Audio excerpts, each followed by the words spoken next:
Hemorragia de la primera mitad del embarazo. Se conoce como la expulsión o extracción de todo producto, feto o embrión, ya sea vivo o muerto, en la cual debe ser menor a 500 gramos de peso, menor a 22 semanas de gestación y menor a 25 centímetros de talla. Se conoce que el riesgo de aborto espontáneo aumenta con la edad materna y con las infecciones, y las mujeres que ya han tenido un aborto tienen más posibilidades de abortar posteriormente. En la clasificación tenemos al aborto precoz, que es el más frecuente y que ocurre antes de la semana 12. En este grupo se puede incluir al aborto bioquímico, al preimplantacional o preclínico, que es aquel que acontece desde antes de la identificación ecográfica del saco ovular, por lo que el diagnóstico solamente se puede realizar por la positividad en la determinación de la beta-HCG. También encontramos el aborto tardío, que esto ocurre después de las 12 semanas de gestación.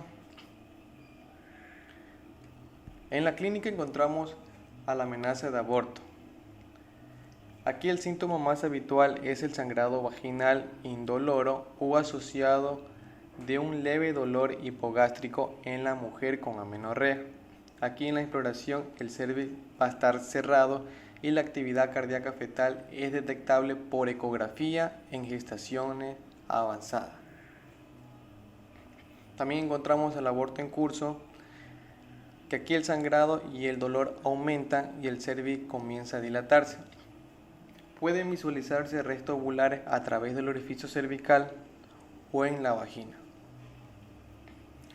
Aborto incompleto. Se caracteriza por la expulsión parcial de productos de la concepción, orificio cervical aparece abierto aquí en este caso, pudiéndose visualizar tejido gestacional en vaginas o por el cervix.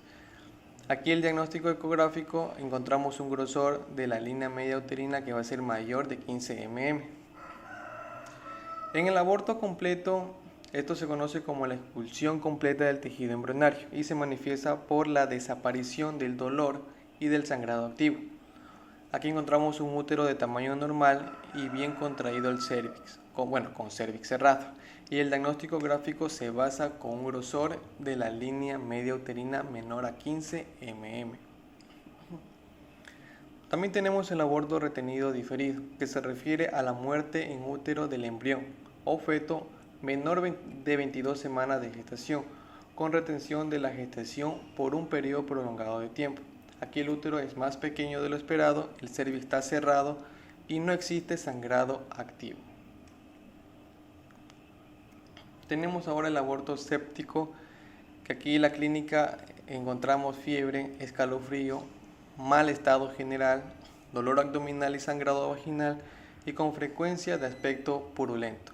Aquí el útero está blando con cervix dilatado y encontramos una leucocitosis con desviación hacia la izquierda.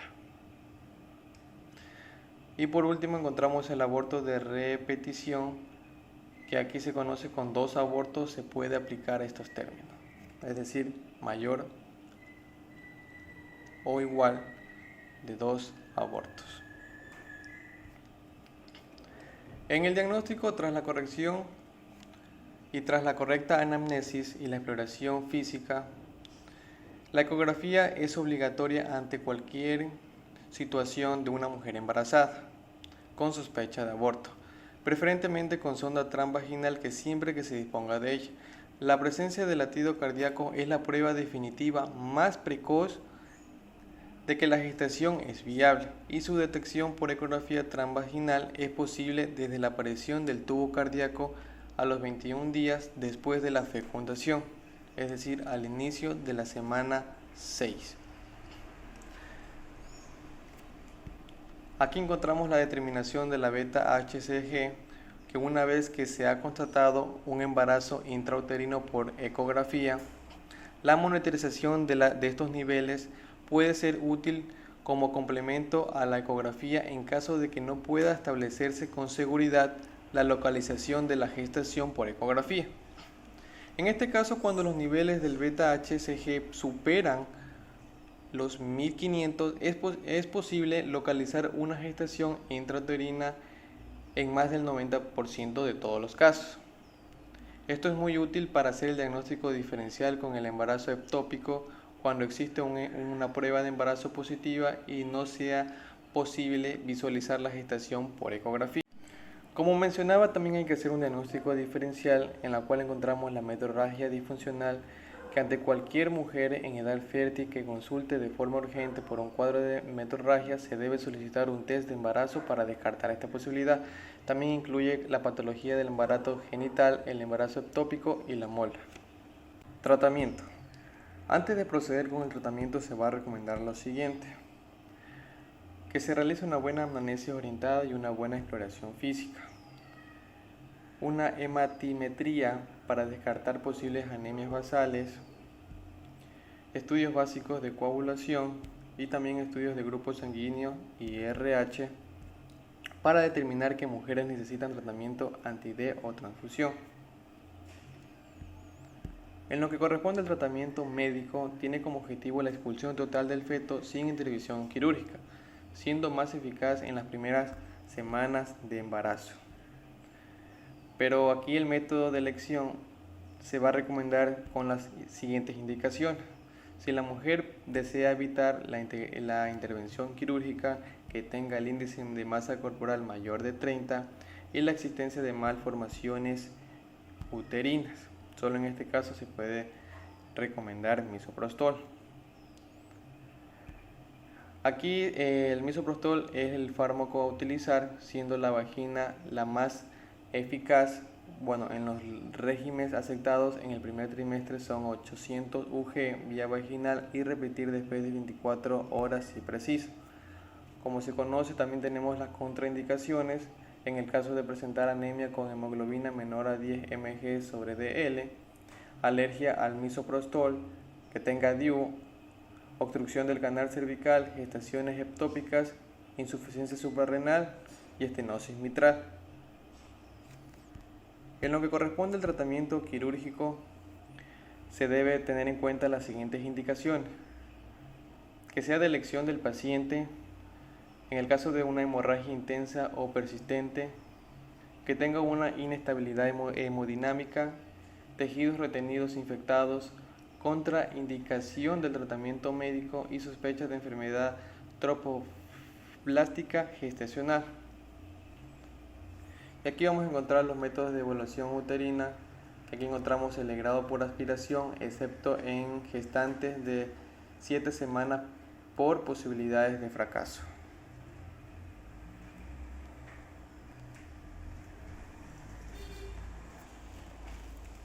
Embarazo ectópico. El embarazo ectópico se define como todo embarazo implantado fuera de la cavidad endometrial. Representa la primera causa de muerte materna durante el primer trimestre. Localización del embarazo ectópico. Con una incidencia del 98% se va a dar en las trompas, siendo el 80% a nivel ampular, el 12% a nivel ítmico, el 6% a nivel de las fimbrias y el 2.2% a nivel cornual. Con menor frecuencia, la gestación ectópica puede presentarse en otras localizaciones como el ovario, que nos representa con 0.15%, el cérvix 0.15% y el abdomen 1.4%, teniendo estos con mayor incidencia cuando la gestación se ha conseguido a través de las terapias de reproducción asistida. Factores de riesgo. Dentro de los factores de riesgo se destacan los siguientes, como la edad, factores tubáricos, DIU, tabaquismo, contraceptivos hormonales, embarazo ectópico previo, historia de infertilidad, antecedentes de destrucción endometrial, antecedentes de inflamación pélvica no infecciosa. En cuanto al diagnóstico clínico. El diagnóstico clínico es habitual no encontrar la tríada típica de amenorrea, sangrado vaginal irregular y dolor abdominal. Generalmente el inicio de los síntomas se presentan tras 7 semanas de amenorrea. Los signos más frecuentes se van a encontrar en la exploración abdominal, siendo un 90% que nos va a presentar con una sensibilidad abdominal y el signo de rebote, que va a dar un 70%. Y sobre todo, esto se va a dar en el caso del embarazo ectópico roto. Otro tipo de diagnóstico tenemos el examen pélvico. Ese va a ser inespecífico, en las cuales va a haber un dolor a la movilización cervical con 2/3 de los pacientes y una masa palpable anexial con un 50%. Dentro de las complicaciones del embarazo ectópico va a ser el dolor, que puede extenderse a todo el hemiabdomen inferior.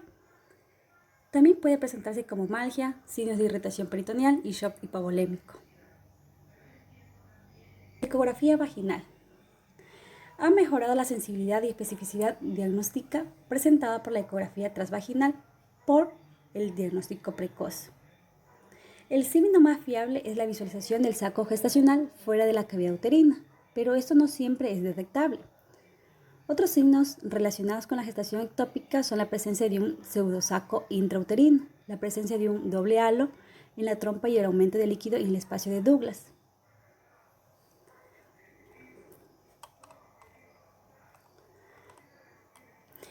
En cuanto al diagnóstico diferencial, el diagnóstico diferencial va a comenzar mediante la ecografía transvaginal, no se visualizan hallazgos. En ese momento solamente se precisan valoraciones de niveles de beta-HCG, por lo que la combinación de ecografía transvaginal y determinación de beta-HCG, gonadotropina coriónica humana, constituye el mejor diagnóstico de un embarazo ectópico. A partir de niveles de menores de 1000 miliunidades internacionales por mililitro, es factible localizar la gestación por ecografía transvaginal. Cuando los niveles de beta-HCG superan los 1500 milunidades internacionales por mililitro, es posible localizar una gestación intrauterina en un más del 90% de los casos. De manera que la sospecha de embarazo ectópico es elevada cuando por ecografía transvaginal se objetiva un útero vacío y los niveles de beta-HCG séricas son mayores a 1800 miliunidades internacionales por mililitro.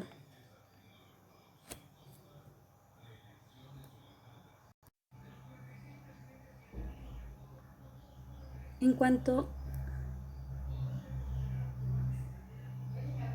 al tratamiento, existen diferentes opciones para el tratamiento del embarazo ectópico: la conducta expectante, el tratamiento médico y el quirúrgico. La conducta expectante tenemos que se basa en la evolución natural de algunos embarazos ectópicos precoces, es la reabsorción o un aborto tubárico. Este manejo se considera como alternativa para algunos pacientes con embarazos ectópicos diagnosticados muy precozmente, pequeños y con concentraciones séricas de beta-HCG en descenso.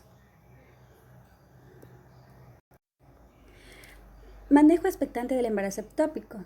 Paciente asintomática, hemodinámicamente estable, deseo genésico, trompa íntegra, beta-HCG menor a 1000 unidades internacionales por mililitro, consentimiento informado.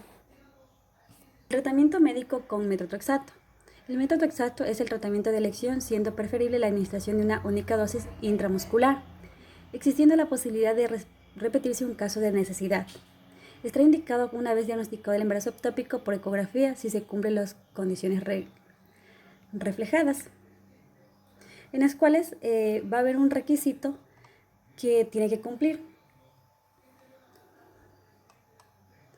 Ausencia de sintomatología o signos ecográficos de rotura, paciente hemodinámicamente estable, hematosalping menor a 3 centímetros, beta-HCG menor 5.000 unidades internacionales por mililitro, deseo genésico, consentimiento informado.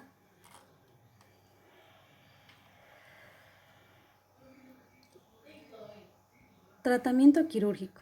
La cirugía es el principal tratamiento elegido en aquellos casos en los que los pacientes presentan hemorragia activa. Fracaso o contraindicación con metotrexato, siendo la laparoscopía la vía de elección en la mayoría de los casos.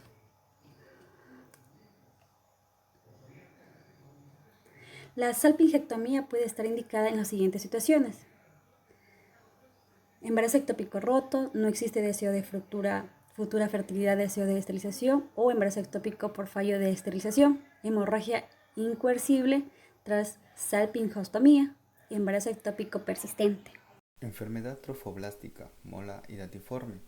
Concepto: es el crecimiento atípico de células de tejido trofoblástico que rápidamente llenan la cavidad uterina. Es una enfermedad localizada que normalmente se resuelve con evacuación uterina y en principio no debe ser considerada invasiva, ni neoplásica ni maligna. Epidemiológicamente, las mujeres en los extremos de edad reproductiva poseen mayor riesgo y un antecedente de embarazo molar incrementa hasta 10 veces la probabilidad de otra mola en un embarazo posterior. En la mayoría del mundo la incidencia va a ser de aproximadamente 1 por cada 1000 embarazos. La mola hidatiforme se clasifica en mola parcial y mola completa. En la parcial típicamente hay vasos y eritrocitos fetales y puede existir evidencia macroscópica de un feto, aunque siempre no es viable. Las molas parciales revelan triploidea diántrica y la mayoría posee un cariotipo 69XXX o 69XXY que proviene de una fertilización dispérmica de un huevo haploide. La tendencia es bastante menor a causar secuelas malignas después de la evacuación uterina, hasta del 5%. La mola completa, desde un punto de vista citogenético, alrededor del 90% de las molas completas tienen un cariotipo 46XX que proviene de una diploidea diántrica o fertilización de un ovocito que carece de núcleo, es un huevo vacío, con un espermatozoide 23X que luego se reduplica y todo el material genético nuclear va a ser de origen paterno. Las manifestaciones clínicas. Hay que pensar en la presencia de una mola vesicular cuando en el primer trimestre aparece metrorragia, que es el signo más habitual y el motivo principal de consulta. Náuseas, vómitos, incluso hiperemesis presentes en el 30% de los casos y se deben al incremento de los niveles de HCG. La preeclampsia. Su aparición es precoz y es muy sugestiva a la gestación molar y sucede en el 25% de las mismas. Expulsión de vesículas es un signo patognomónico, aunque tardío e infrecuente. El hipertiroidismo acontece el 7% de las pacientes y se explica por la similitud entre las subunidades alfa del HCG y de la TSH. Insuficiencia respiratoria aguda es excepcional y guarda relación con la embolización pulmonar de las células trofoblásticas. Y los quistes decaleuténicos, debido a la estimulación del HCG de los ovarios, ocurren un 15 a 25% de las molas completas. Generalmente desaparecen de forma espontánea, incluso después de varios meses. Para el diagnóstico, las complicaciones médicas frecuentes incluyen la anemia, la infección, hipertiroidismo y coagulopatías, y el diagnóstico de la mola completa o parcial se lleva a cabo luego de un legrado uterino por sospecha de aborto espontáneo. Antes de la evacuación es muy importante tomar en cuenta los datos de historia clínica y exploración física, los datos ecográficos, los niveles de beta-HCG, datos del hemograma y una bioquímica y datos de la radiografía de tórax. Para el tratamiento debe ser evacuado rápidamente. El método de elección es la aspiración previa dilatación. No se recomienda inducir con oxitocina o prostaglandinas. El aumento de estas aumentan el riesgo de sangrado y de secuelas malignas. La oxitocina intravenosa se administra después de que el cuello uterino esté dilatado. Continuar administrando por varias horas postoperatorio. Las mujeres RH negativas deben ser tratadas con inmunoglobulinas anti-D post-evacuación y la histerectomía se debe realizar si es que la mujer no desea una fertilidad futura. Muchas gracias.